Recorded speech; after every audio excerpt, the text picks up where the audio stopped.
వారసిగూడ ప్రాంత ప్రజలకు, తెలంగాణ రాష్ట్ర ప్రజలకు కృష్ణాష్టమి శుభాకాంక్షలు తెలియజేస్తున్నాం. ముందస్తుగా తెలంగాణ యాదవ సంక్షేమ సంఘం ఆధ్వర్యంలో ఏర్పాటు చేసినటువంటి శ్రీకృష్ణ జన్మాష్టమి ఉత్సవాల భాగంగా ఈరోజు కమిటీ సభ్యులు పిలుపు మేరకు అఖిల భారత యాదవ మహాసభ కేంద్ర, రాష్ట్ర, నగర శాఖ వారందరూ కూడా ఇక్కడికి విచ్చేయడం జరిగింది.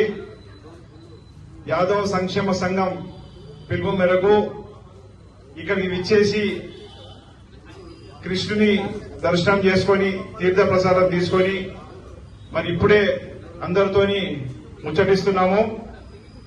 రాష్ట్రం మొత్తం సుభిక్షంగా ఉండాలని, అందరూ కూడా సుఖ సంతోషాలతో ఉండాలని ఆ శ్రీకృష్ణ పరమాత్మను కోరుకుంటూ, ఎప్పుడు కూడా యాదవులు అన్నింటిలో ముందుంటారు.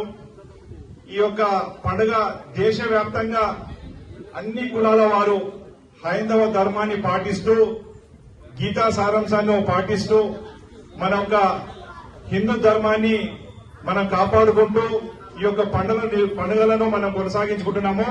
భవిష్యత్తులో కూడా ఇటువంటి పండుగలన్నీ కూడా ఎక్కడ కూడా మన హిందుత్వాన్ని తగ్గించుకోకుండా మన భక్తి భావనల్ని పెంచి పోషిస్తూ, అందులో భాగంగా యాదవ సోదరులు అన్ని రకాలమైనటువంటి ఏదైతే దేశంలో కాశ్మీర్ నుంచి కన్యాకుమారి వరకు యాదవులు లేని గ్రామము లేదు, యాదవులు లేని రాజ్యము లేదు.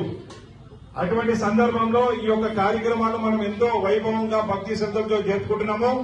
మరి తెలంగాణ యాదవ సంక్షేమ సంఘం వారు భవిష్యత్తులో కూడా ముందు మంచి కార్యక్రమాలు జరుపుతారని ఆశిస్తూ నాకు ఈ అవకాశం ఇచ్చినటువంటి పెద్దలు మధు గారికి ధన్యవాదాలు తెలియజేస్తూ మరొక్కసారి అందరూ కూడా గట్టిగా జై బోలో శ్రీకృష్ణ భగవానికి జై యాదవ్, జై మాధవ్.